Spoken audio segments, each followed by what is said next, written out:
হাঁটতে বেরোলাম আজকে অনেকদিন পর। আজকে আমার একটা বান্ধবী যাবে না, আমরা দুই বান্ধবীতে যাব।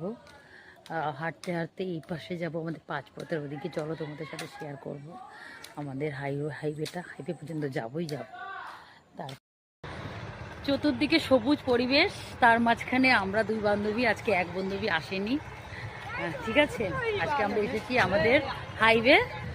চলো তোমাদের হাইওয়েটা দেখাবো, ঠিক আছে। ধান পেকেছে, তাই ধান গাছ লাগিয়েছে, এখনো সর্ষে বড়িনি। ভেবেছিলাম সর্ষা খেতে, ছবি টবি তুলবো, তোলা হলো না। চলো, ওই যে আমাদের হাইওয়ে। চলো, এই যে আমাদের হাইওয়ে। তো ভাইরাল পাঁচপথা, যেখানে আমরা ভিডিও শুট করতে আসলে তোমরা ভাইরাল হবে না। এটা হচ্ছে চারপথা হাইওয়ে, সামনেই হাইওয়ে। আমি তো চলে এসেছি, এবার আমি ভাইরাল হবই। তোমরা কিন্তু আমাকে ভাইরাল করবা, না হলে কিন্তু দেখে নেবো তোমাদের। চলো দাঁড়া বন্ধুরা, এখন আমরা ভিডিও শুট করব।